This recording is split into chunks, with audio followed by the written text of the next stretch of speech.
आमिर साहब, जिस तरह से मैंने लॉन्ग मार्च के हवाले से भी बात की, लॉन्ग मार्च अगर पंजाब से शुरू हो जाता है तो फिर कहते हैं कि खान साहब को रोकना मुश्किल है, मगर आपको लगता है कि हाशिम डोगर साहब के हवाले से जो तब्दीली हम लोगों ने देखी है, सामने आई है, वो पीटीआई को नुकसान पहुंचाएगी या आपको लगता है फायदा ही होगा, कुछ नहीं होने वाला? नहीं, वो मैंने कहा ना कि उनको जो हाशिम डोगर साहब की से जो एक उम्मीद करते थे कि वो राना सनाउल्लाह का जवाब देंगे, ईंट का जवाब पत्थर से देंगे, तो वो नहीं दे पा रहे थे। तो इससे सिर्फ ये है कि पाकिस्तान में और ख़ास तौर पे पंजाब और इस्लामाबाद में ये तशद्दुद की सियासत बढ़ेगी, गंदी सियासत बढ़ेगी, ये केसेस और बढ़ेंगे। अब देखिए ना, वो भी तो एंटे जिसे कहते हैं ना, उसका ऊपर करते जा रहे हैं। उन्होंने आज फिर इमरान खान को और 11 और अफराद को बराज ग्रुप में FIA ने दोबारा बुला लिया है। तो वो इन्होंने जिस तरह अपने ज़माने में किया था, राना सनाउल्लाह साहब ने, जब इनके पास पंजाब था, तो इन्होंने हर डिस्ट्रिक्ट में, हर तहसील में तकरीबन तमाम ही लोगों पे पर्चे कराए थे। और इन पर्चों का बड़ा फ़र्क पड़ता है। जब आपके ऊपर पर्चा होता है तो आपके घर वाले, दोस्त अहबाब को भी वो नामजद कर देते हैं। ये पंजाब पुलिस का और पाकिस्तान का पुराना तरीक़ाकार है। तो आप डरते हैं अपने घर पे जाते हुए, आप अपने हलकों में नहीं जा सकते, आपकी मूवमेंट रुक जाती है। तो उनकी इसीलिए वो चाह रहे थे, वो जो बार बार कह रहे थे राना सनाउल्लाह साहब कि हम जो है हमारे पास एक स्ट्रेटजी है। वो स्ट्रेटजी वो मोस्ट प्रॉब्ली मेरा ख्याल है कि वो पंजाब के अंदर तब्दीली के ऊपर कोशिश कर रहे थे और कर भी रहे हैं। अभी उन्होंने मुझे इतला दी थी कि चौधरी शुजात साहब जो हैं वो शहबाज शरीफ साहब से मिले हैं। पर मेरा ये ख्याल है कि अभी भी कार्ड जो हैं वो PTI और परवेज़ इलाही साहब के पास है। परवेज़ इलाही साहब, इनके पंजाब के अंदर सिर्फ एक ही ऑप्शन थी कि अगर उनके 9 लोग ये तोड़ लें PMLQ के और वो उनको पार्लियामेंट्री लीडर के तौर पे हरा लें, तो फिर जो है वो 9 लोगों से वो गवर्नमेंट वहाँ पे बदल जा सकती थी पंजाब में। मगर क्योंकि उसके अलावा नहीं तोड़े इनके, अगर लेट से हॉर्स ट्रेडिंग कर भी लेंगे तो अभी नया जो सुप्रीम कोर्ट का फैसला आ गया है, तो वो उसके मुताबिक जो है वो वोट ही नहीं काउंट होंगे, उससे काम नहीं चलता। और दूसरा ये कि ये 9 लोग जो नहीं टूट पा रहे, वो उनकी वजह ये भी है कि उन्होंने आगे, उनको नज़र आ रहा है कि इलेक्शन सर पे है। तो अगर वो यहाँ से अगर हट जाते हैं तो PTI की सपोर्ट से उनको उम्मीद है कि जो पंजाब में इस वक्त वेव चल रही है PTI की, कि इसमें इलेक्शन जीत सकते हैं। तो हर कोई अपना करियर देख रहे हैं।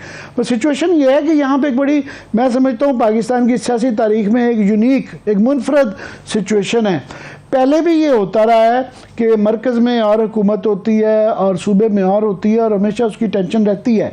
और ये टेंशन इब्तदा जो है वो अल्हम्दुलिल्लाह वो नवाज शरीफ साहब ने की थी 1988 में, जब बेनज़ीर साहबा यहाँ पे प्राइम मिनिस्टर बनी थी। और वो जब लाहौर जाती थी, वो उनको रिसीव करने एयरपोर्ट पे नहीं आते थे, उनकी बेइज्जती, office of the prime minister की बेइज्जती की जाती थी, यहाँ नहीं आते थे। तो आज देखें, अभी एक मज़गा की सिचुएशन है।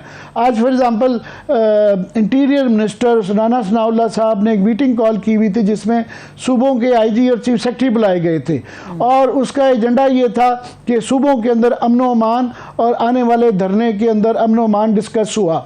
अब ये उम्मीद करना कि पंजाब के IG और पंजाब के एक्टिंग चीफ सेक्रेटरी हैं वहाँ पे, वो जो है राना सनाउल्लाह की सुनेंगे। ऑफ कोर्स वो मरकज़ की तरफ से लगाए गए होते हैं, मगर वो बेचारे फंसे हुए हैं इस वक्त। उनको ये नहीं पता कि ज़ाहिर है वो मरकज़ के एम्प्लॉई हैं, मगर वो सूबे में होते हैं। और सूबे में ये एक रवायत बन गई हुई थी कि सूबा जब लेके जाता है तो वो सूबे की सुनते हैं। तो एक मखमसा है, एक मुश्किल है उनके लिए भी और हालात के लिए भी।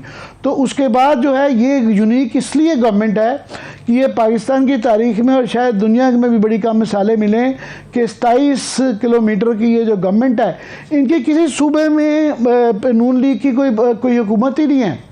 मतलब 99% ऑफ पाकिस्तान इनके दायरे इख्तियार से बाहर है।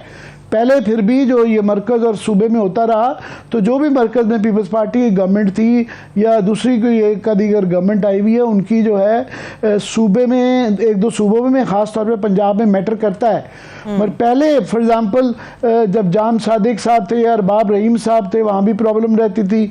और उसके बाद फिर आपको याद होगा जो KP के अंदर साबिर शाह की गवर्नमेंट थी, डिफरेंट थी, उसकी भी प्रॉब्लम रहती थी।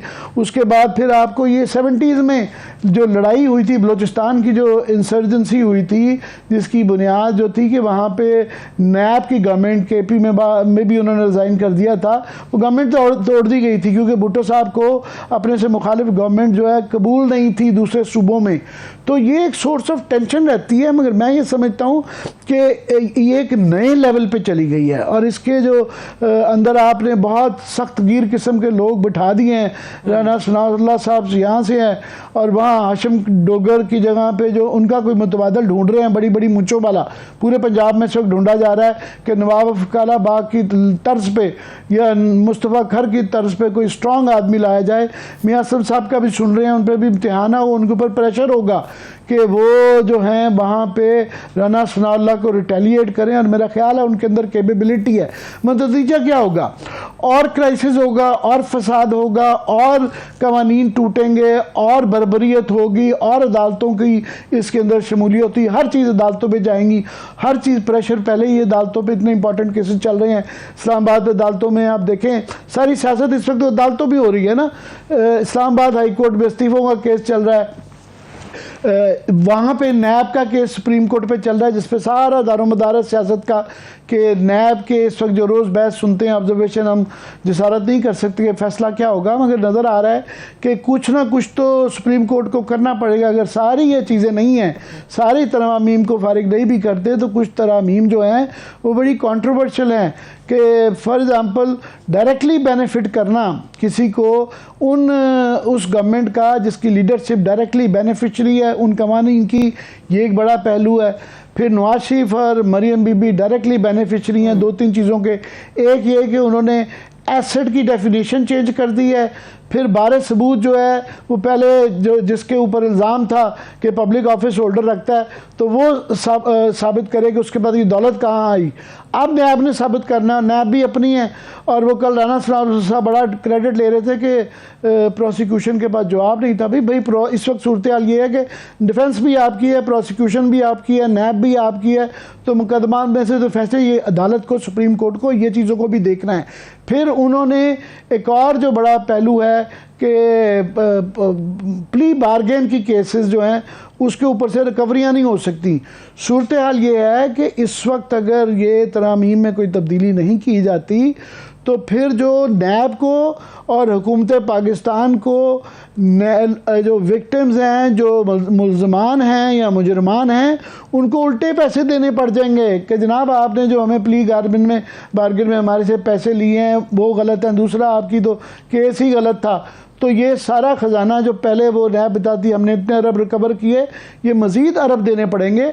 तो एक बड़ी पाकिस्तान में मैं समझता हूँ कि ये फेज़ है। हम बात करते हैं 60s की, 70s, 80s, 90s, हर दौर, फिर मुशर्रफ के दौर की। ये जो 2020s जो हैं और ये 2-2.5 साल से जो सिलसिला जारी है, ये तारीख़ के जो हमारे स्टूडेंट होंगे और टीचर होंगे इसको पढ़ेंगे। ये जिस तरह मैं आज 1988 की बात कर रहा हूँ कि उस ज़माने में ये मरकज़ और सूबों की लड़ाई शुरू हुई, ये इनका रियासतों पे असर पड़ता है, ये प्रेसिडेंट्स बनते हैं, ये रवायात बनती हैं, और अगली दफ़ा जब किया जाता है तो फिर ये कहा जाता है जी पहले भी हो चुका था। तो ये इससे रियासत की कमज़ोर होती है, इसमें गवर्नमेंट से ज़्यादा रियासत कमज़ोर होती है। और रियासत सिविलियन रियासत है, ठीक है, आप कह सकते हैं कि जी लूली लंगड़ी यहाँ पे गवर्नमेंट है और वो बैसाखियों पे चल रही है, मगर 12 सिविलियन गवर्नमेंट है। और रोज़ ये जो असूल पामाल हो रहे हैं, हर तरफ से पामाल हो रहे हैं, सूबों में भी हो रहे हैं, मरकज़ में भी हो रहे हैं, और गवर्नमेंट खुद सारे लोग कर रहे हैं। बड़ी सरत करके कह रहा हूँ कि जब थोड़ा सा उनका कसूर नहीं है कि जब ये टोटली चारों तरफ से हो रहा है तो हर चीज़ मुकन्ना के काम, एग्जेक्टिव के काम सारे अदालत नहीं कर सकती, मगर अदालत को बहुत ये अभी तक जो मैसेज देना चाहिए कि 2-4 लोग को, जो मैं नहीं बात कर रहा लेफ़्ट या राइट के, टांग देना चाहिए अपनी रिट को, क्योंकि ultimately buck stops at the supreme court and the other courts of Pakistan के वो मुहाफ़िज़ हैं रियासत के, सबसे बड़े मुहाफ़िज़ वो हैं। उन्होंने आइन की तशरीह करनी है, उन्होंने सज़ा देनी है, ख़ास तौर पे जब गवर्नमेंटें आपस में बिल्कुल एक दूसरे का गिरबान पकड़ के बैठी हुई हैं, पार्लियामेंट बिल्कुल मफलूज हो चुकी हुई है, एग्जेक्टिव जो है वहाँ पे लड़ाइयाँ चल रही हैं, तो उस सूरत में तीसरा जो स्तून है रियासत का, सारा जिम्मेदारी और बोझ उस पर आ गई। मेरी तकरीर ज़रा लंबी होगी, पर मैं बड़े दिल से कर रहा हूँ, और वाकई बड़ी परेशानी एज ए पाकिस्तानी मेरे से ज़्यादा परेशान होना चाहिए हर एक को।